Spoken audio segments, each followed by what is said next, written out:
Donald Trump ने सोमवार यानी 14 जुलाई को यूक्रेन में रूस के युद्ध के लिए उसके खिलाफ कड़ा रुख अपनाने की घोषणा की। यूक्रेन को मिसाइलों और अन्य हथियारों की एक नई खेप भेजने का वादा किया और मॉस्को को युद्ध विराम के लिए 50 दिन का समय दिया, अन्यथा प्रतिबंधों का सामना करना पड़ेगा। ओवल ऑफिस में नाटो महासचिव मार्क रूट के साथ एक घोषणा के दौरान ट्रंप ने संवाददाताओं से कहा कि वह रूसी राष्ट्रपति व्लादिमीर पुतिन से बेहद निराश हो चुके हैं और आज आप यहाँ इसलिए आए हैं क्यों आपको पता चला है कि हम रूस से बहुत नाखुश हैं। मैं भी हूँ, लेकिन हम इस पर शायद किसी और दिन बात करेंगे। लेकिन हम उनसे बहुत नाखुश हैं और अगर 50 दिनों में कोई समझौता नहीं हुआ तो हम बहुत कड़े टैरिफ लगाएंगे, लगभग 100% टैरिफ, जिन्हें आप सेकेंडरी टैरिफ कहते हैं। आप जानते हैं इसका मतलब क्या है।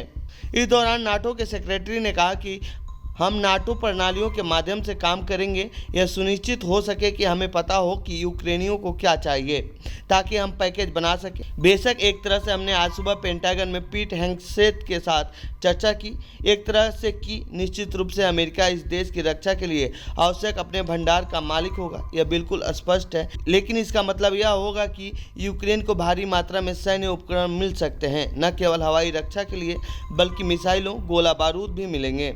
इसीलिए अगर मैं आज व्लादिमीर पुतिन होता और आपको 50 दिनों में क्या करने की योजना बना रहे हैं और इस घोषणा के बारे में बोलते हुए सुनता तो मैं इस पर पुनः विचार करता।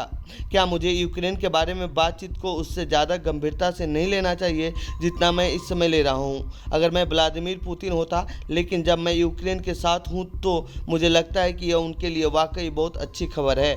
अमेरिकी राष्ट्रपति ट्रंप ने रविवार यानी 13 जुलाई को कहा कि वह यूक्रेन को पैट्रियट वायु रक्षा मिसाइलें भेजेंगे। देश की रक्षा के लिए ये मिसाइलें आवश्यक हैं क्योंकि रूसी राष्ट्रपति व्लादिमीर पुतिन अच्छी बातें करते हैं लेकिन शाम को सभी पर बमबारी कर देते हैं। ऐसा करके वो बहुत से लोगों को चौंका दिया है, तो इसमें थोड़ी समस्या है, मुझे यह पसंद नहीं है। बता दें कि रूस ने यूक्रेन के सुमी और मायकोलाइव पर रात भर ड्रोन से हमला किया। अधिकारियों ने सोमवार 14 जुलाई को बताया जब अमेरिकी विशेष दूत किथ क्यू पहुंचे।